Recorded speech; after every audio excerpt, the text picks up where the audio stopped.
Bonjour tout le monde, c'est Maud, on se retrouve pour une nouvelle vidéo. Le book haul du mois de novembre. Ma foi, il est peu fourni, mais en même temps, vous avez eu droit le mois dernier à mon book haul, plus à mes cadeaux d'anniversaire, sachant que mes cadeaux d'anniversaire tombaient le 6 novembre. Donc, en soi, vous avez déjà eu une petite partie de mon book haul de novembre. Mais bon, je vous présente le reste.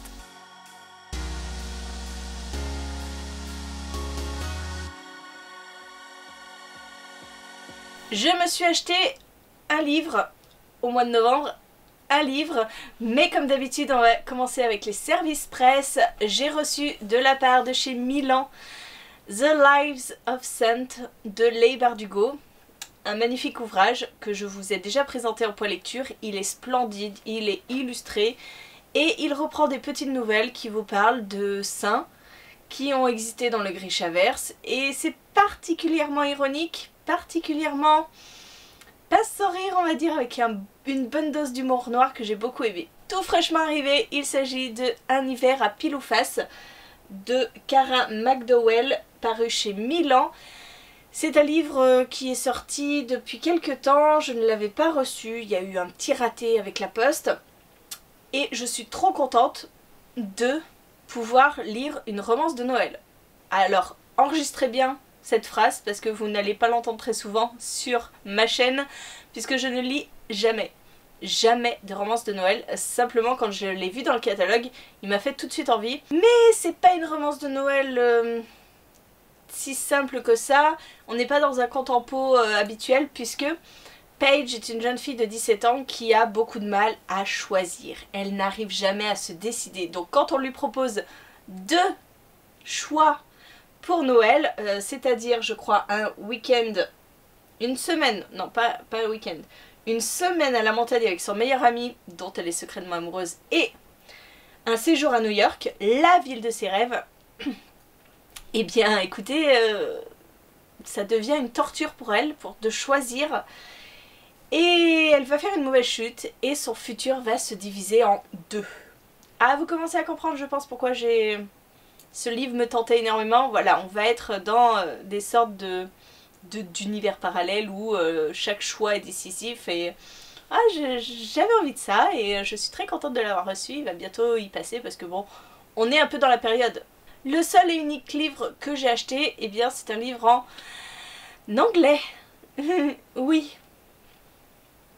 Je ne reviendrai pas sur mon choix en janvier de lire plus de livres en anglais, parce que ça a été un énorme fail, puisque j'ai lu un livre en anglais en janvier et que depuis je n'en ai pas relu un.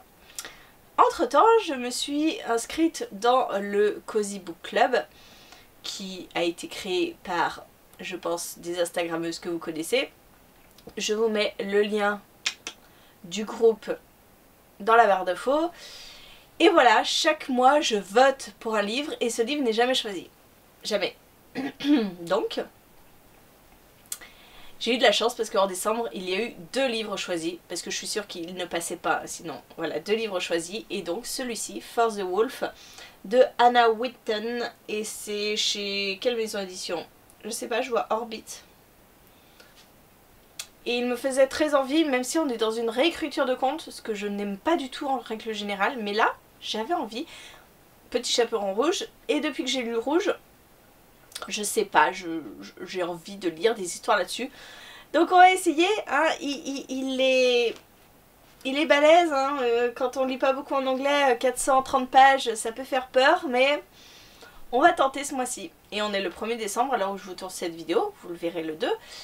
Et du coup, ça commence aujourd'hui et je n'ai rien lu. Ni français, ni anglais, rien du tout. On va passer ensuite à des e-books puisque ça y est, les 25 sélectionnés du Plib sont tombés. Et sur ces 25, j'en ai lu 7. 7. J'en ai un dans ma palle.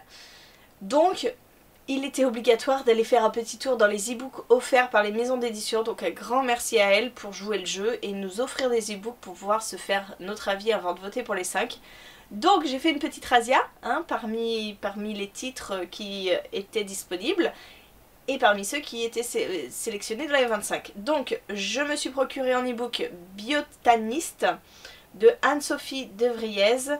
C'est de la science-fiction, c'est paru chez ActuSF. Et celui-ci faisait partie de ma sélection des 25, donc je suis très contente de le retrouver là. Et on est dans le futur, la terre est sèche, les grappes d'humains vivent dans les dernières oasis. Terminer les ruisseaux, terminer les animaux, terminer tout ça. Et en fait, surtout, terminer la domination masculine. Et on va suivre une jeune femme, une jeune sorcière, dans un monde où les hommes sont simplement là pour être des reproducteurs, puisqu'il y a une maladie qui semble décimer l'humanité et laisser les femmes vivre, et pas les hommes. Alors j'aime bien ce côté retournement de situation, pour une fois que les femmes ne sont pas les objets sexuels. Ça changera, et puis celui-là vraiment me faisait très envie. Je suis pris en e-book Célestopol 1922 de Emmanuel Chastelière chez L'Homme sans nom. Et là je sais pas trop où on va se tourner, probablement dans de la SF, avec un côté steampunk, quelque chose comme ça. Je n'en sais pas vraiment plus, je vous avouerai, mais celui-là me fait moins envie. Il sera peut-être pas dans mes priorités. J'ai aussi pris Eden Island, le tome 1, Le secret de Anna Klestel, paru chez Inceptio. On est encore une fois dans de la science-fiction. On va suivre une jeune femme qui vit à Eden Island, une île où tout est beauté, harmonie, et tout est beau, tout est parfait, tout est génial. Et cette jeune femme se prépare à rentrer dans le monde des adultes. Et on est dans un monde où la montée des eaux a submergé la plupart des terres, et voilà, sur Eden Island, c'est le paradis, et je pense que ce paradis va vite devenir un enfer. Celui-là aussi me fait pas mal envie, et les parutions d'Inception en général me font toujours beaucoup envie. Je me suis pris aussi En sang chez Snag. C'est un nouveau roman de Johanna Marines. J'avais lu lors du précédent Plib, alors pas celui-là mais celui d'il y a 2 ans, son précédent livre. J'avais aimé, sans plus. En sang, je sais pas, on va être encore dans quelque chose de steampunk. La Nouvelle-Orléans en 1919. Et il y a un tueur qui sévit, le tueur à la hache, qui sème la terreur dans les rues et qui nargue les enquêteurs. Et voilà, on va se lancer dans une enquête, que signifient les marques qui sont laissées sur le corps des victimes, etc. J'ai aussi pris Fleur d'Oko, le tome 1 de Laetitia Danae chez Snag. Je suis intéressée parce que c'est Laetitia Danae, j'avais bien aimé, même si j'avais trouvé quelques défauts à sa précédente saga, qui était, j'ai bouffé le nom, je ne sais plus, Rosen, c'est Rosen. Et là on est dans un royaume, je pense qu'on est autour d'une mythologie africaine, donc ça c'est plutôt original. Déjà de par la couverture, hein, vous pouvez le voir, et je sais que j'avais entendu des bons avis de la part de Pauline Patatra, donc allez, on y va sans trop lire le résumé. Je me suis pris aussi Les Nébuleuses, le tome 1, La couleur des nébuleuses de Amandine Peter. J'ai Explora, donc c'est de la science-fiction, on est dans un space opéra, on est en 2099, et les nébuleuses sont détectées pour la toute première fois dans la Voie lactée.